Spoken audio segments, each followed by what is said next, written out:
Trastorno de personalidad límite. Uno de los diagnósticos en psicología clínica más controvertidos. Bueno, en general todos los que tienen que ver con la personalidad lo son. Pero el límite sí cabe un poquito más porque creo que se tiende a sobrediagnosticar. Se confunde con otros problemas psicológicos como por ejemplo es el trastorno bipolar y creo que muchas veces cuando una persona atraviesa una crisis prolongada en el tiempo, cogemos y sin saber muy bien qué le pasa le decimos pues ya está, TLP.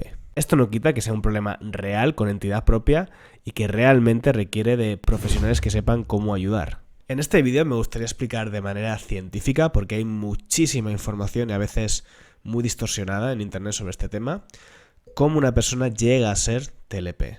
Sí que hay una cosa que me gustaría aclarar antes, y es que evidentemente la personalidad es una parte fundamental de nuestra identidad, de quiénes somos, pero no hay dos personas límite que vayan a ser iguales. Los valores, los deseos, los gustos, las creencias de cada uno es lo que al final nos hace a cada persona indivisible.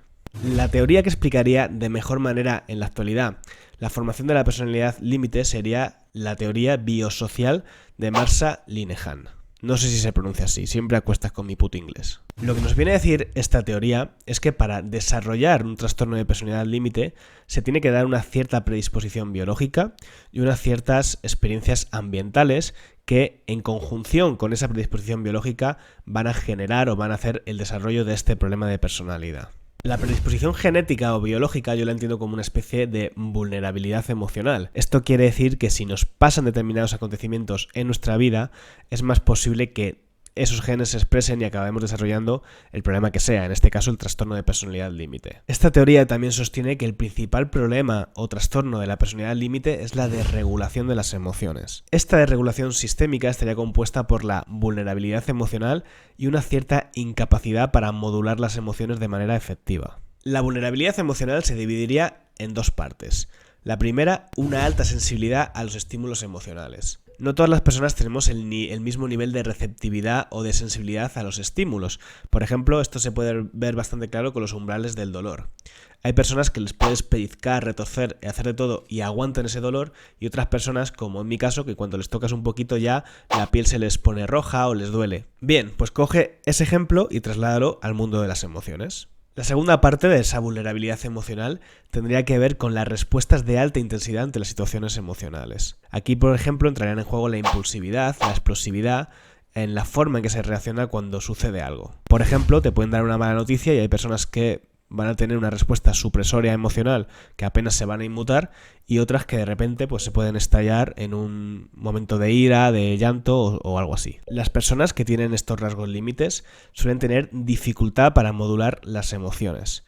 Esto quiere decir que, por ejemplo, tienen un retorno muy lento a la calma, una emoción les va a durar más que al resto de personas y les va a atrapar emocionalmente durante más rato. Otra de las dificultades más habituales también tiene que ver con ser capaces de inhibir la conducta. Las emociones suelen ser tan intensas y tan a flor de piel que a la persona le cuesta no realizar actos impulsivos como pueden ser, por ejemplo, las autolesiones. Las autolesiones son una forma de canalizar el dolor porque la persona tiene tanta intensidad emocional dentro, tanto malestar, que prefiere el dolor físico como una forma de autorregularse. Esto no quiere decir que sea positivo ni que se deba fomentar, simplemente que es una mala estrategia de regulación emocional. Vale, hemos dicho que la teoría biosocial nos dice que para desarrollar un problema de este tipo debe haber esa predisposición biológica y además debe ocurrirnos algo, debe haber unas variables contextuales. ¿Y qué es eso que nos debe ocurrir? ¿Cuáles son esas variables contextuales? Si vas a internet y buscas las causas del TLP, te vas a encontrar una palabra que se repite todo el rato por encima del resto: trauma.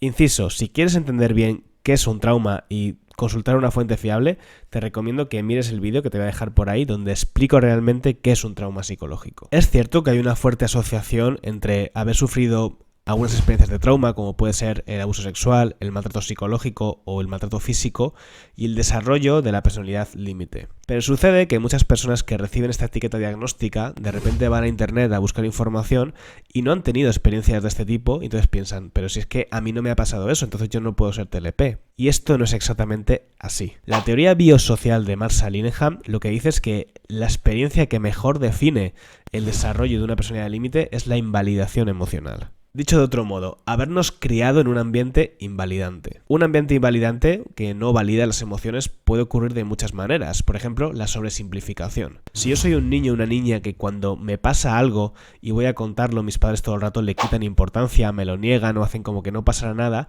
ahí me están invalidando.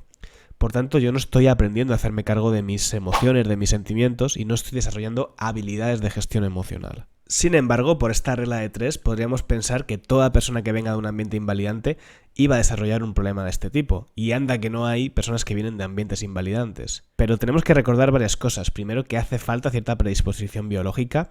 Y en segundo lugar, que esas habilidades que a ti te pueden faltar en el desarrollo, por ejemplo, de una crianza, a lo mejor las has desarrollado en otro contexto, como puede ser el colegio, los amigos, otros familiares o similar.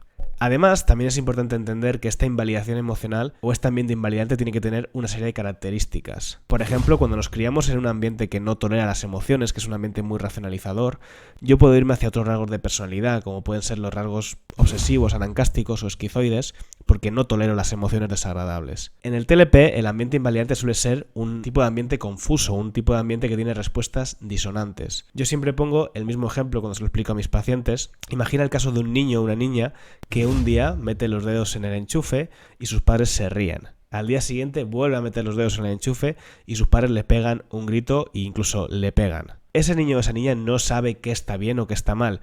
Va generando un sentimiento de confusión en el que no tiene claro cómo debe afrontar la vida, ni cuál es lo bueno, ni qué es lo malo, ni de quién se puede fiar.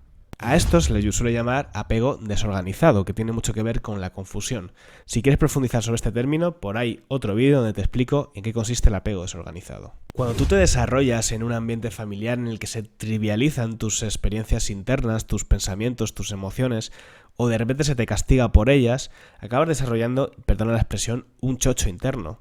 No desarrollas seguridad, no te puedes fiar ni de ti mismo, no te han enseñado a afrontar la vida de una manera segura. El sistema nervioso de esa persona queda crónicamente activado porque vive en caos. Sin embargo, cuando tú te creas en un sistema familiar en el que están atentos a lo que te pasa, te escuchan, lo comprenden, te ayudan a calmarte y luego a buscar soluciones, al final, a través de todo eso, tú estás aprendiendo una forma de relacionarte con la vida y con el mundo y con las cosas que te pasan. Seguramente, aunque tengamos cierta predisposición genética o biológica a desarrollar rasgos TLPs, si nos criásemos en un ambiente que nos enseña a relacionarnos con el mundo de esa manera, pues es muy posible que el trastorno no llegue a debutar. Sí que hay una cosa que me gustaría matizar, por si hay algún padre o madre viendo esto, y es que cierta cantidad o dosis de invalidación emocional también es necesaria. A veces necesitamos que nos corten el rollo, que nos dejen de escuchar y decir hasta aquí y ya está. El problema es cuando tú te crías en un ambiente que es constantemente invalidante. Eso es lo que construye o está haciendo que compres papeletas para desarrollar un problema de salud mental. Otro de los síntomas más frecuentes en la personalidad límite son los problemas de identidad.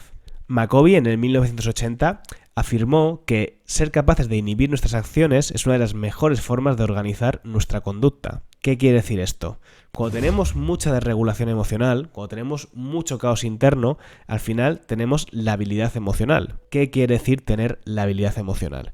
Pues que en función de cómo nos dé el aire ese día, y perdona la expresión, vamos a reaccionar de una manera o de otra. Si estamos contentos, si estamos tristes, si estamos como sea que estemos, ante una misma situación podemos tener diferentes respuestas. Esto nos pasa a todas las personas. En función de nuestro estado anímico, reaccionamos de diferente manera o podemos reaccionar de diferente manera ante una misma situación. Pero siempre suele haber una cierta coherencia y una continuidad en nuestra forma de ser. En la personalidad límite hay más discontinuidad. Una persona puede de repente quererte muchísimo, estar muy bien contigo y al día siguiente, pues justo lo contrario, tener una respuesta de rechazo muy grande hacia esa misma persona o situación. Esta labilidad emocional y esta emocionalidad tan cambiante provoca que la persona sienta que no se conozca, que no entienda sus deseos, que no conozca sus valores o cosas de este tipo. El caos interno que tiene la persona con TLP, sumada a la confusión que viene dado por ese estilo de apego del que hablábamos antes, más la inestabilidad emocional, acaban deparando en que la persona sienta que no se conoce a sí misma o que no es coherente. Incluso muchas personas TLPs lo que sienten es que hay muchos yoes dentro de sí mismos, como si hubieran diferentes estados más o menos independientes que actúan por su cuenta. Esto se llama disociación y cuando esas partes se encuentran muy separadas, podemos hablar incluso de un trastorno de personalidad múltiple. Sin embargo, en el TLP no suele ser así. Suele haber una única identidad con lo que se llaman estados del yo. Esto es un poco más complejo, lo dejamos para otro vídeo. Por último, me gustaría acabar este vídeo hablándote un poquito sobre neurociencia. En estudios de neuroimagen que se han llevado a cabo con personas con TLP, se han dado cuenta que hay un área del cerebro que podría estar afectada y tener una hipofunción. Es el orbitofrontal, una parte del cerebro que se encarga precisamente de modular las emociones. Para entender qué función tiene esa parte de nuestro cerebro, vamos a ver un ejemplo con la emoción miedo. Imagina que vas por la calle y de repente la amígdala, esa antenita que tenemos todos dentro de nuestro cerebro, detecta algo peligroso. Automáticamente lo que va a hacer tu amígdala es lanzar una respuesta de pánico. Así, sin preguntar, porque lo primero es la supervivencia. Después van a empezar a entrar otras estructuras cerebrales que van a empezar de alguna forma a modular esa respuesta de miedo y a decir, ah no, que te has equivocado, no es para tanto, quizás no hace falta reaccionar así. Pues el orbitofrontal digamos que haría más o menos esto, sería una estructura cerebral implicada en quitarle unos cuantos grados a la emoción. Por lo tanto, tiene sentido que esta estructura se vea afectada en el TLP. Espero que este vídeo te haya molado y que te haya servido para entender un poquito mejor el trasfondo psicológico y el desarrollo de un problema de este tipo. Por mi parte nada más, si te ha molado pues suscríbete, déjame un comentario y dime qué temas te interesan más para que yo siga haciendo contenido. Nos vemos en el siguiente. Adiós.